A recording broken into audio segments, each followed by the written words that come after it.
Hi there.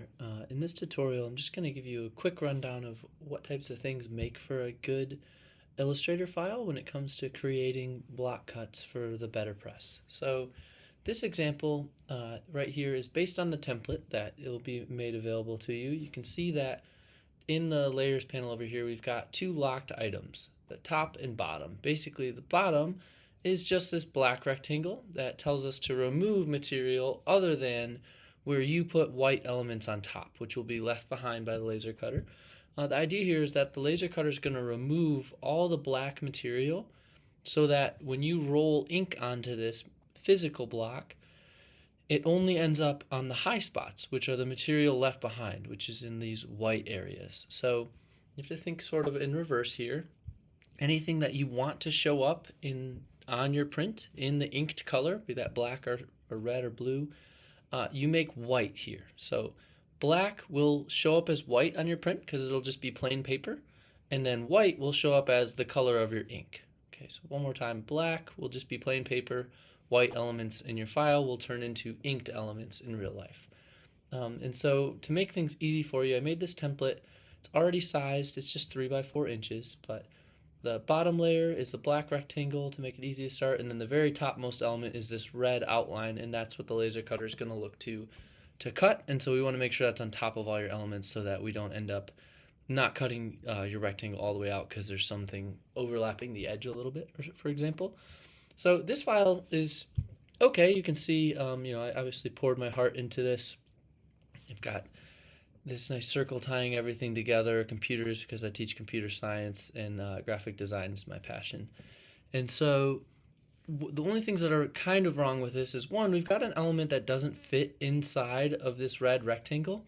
In this case, it's going to be totally fine. The only thing you have to keep in mind is if your elements go outside the red rectangle, they're going to be cut off, right? So this little part of the circle we see won't appear in the block. We'll just have these roughly, 3/4 of a circle. So that's okay if you're okay with some elements being cut off. Otherwise, you just want to keep things within the red rectangle. The big glaring thing here is that my text is legible correctly in this file, which means when I engrave this and then pull a print from it, it's all going to be mirrored. My text is going to be backward and not readable. So to fix that, you could go ahead and design your design as you want it to look on paper. Everything lined up and arranged exactly as you want your final print to look. But then at the end, with these two bottom and top things still locked, you're going to hit Command A to highlight everything. You can right click with 2 fingers, and then under Transform you have the option to reflect. And we want to make sure that we're reflecting about the vertical axis and say, okay, so your file should have any text elements, really the whole thing, should be mirrored from what you want to see on paper so that when we pull a print it comes out the correct way. So when that's ready, when you've got your elements all laid in, you're just going to go to File, Save As, and you'll choose to save on your computer. Give it your full name, and just save it to maybe your downloads, for example. All these should be perfectly fine, and that's what you're going to share with me for laser cutting. The last thing I would maybe tell you about Illustrator, if you're wondering about how this image got to be in there, I didn't sit here and actually draw this little computer image out. I went to this awesome website called the Noun Project. They have icons for all kinds of stuff, so you can search for just about anything in here. If you're really into race cars, you could search race car, and you'll find lots of them.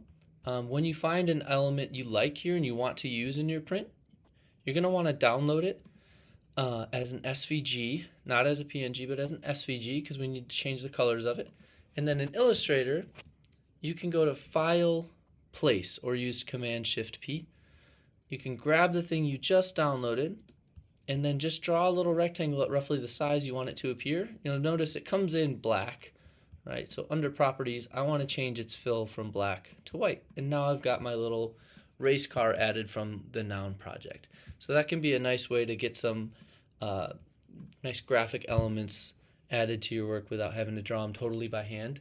Another thing you might want to use in your design is some sort of visual pattern. So here made like a little cube, and then you can repeat things using a tool I'll show you in a second. So let's say that I'm going to get rid of some of these other elements here. let's say that we had our race car, but we didn't just want one race car. We want there to be a grid of tiny race cars. So we'll put it all in white.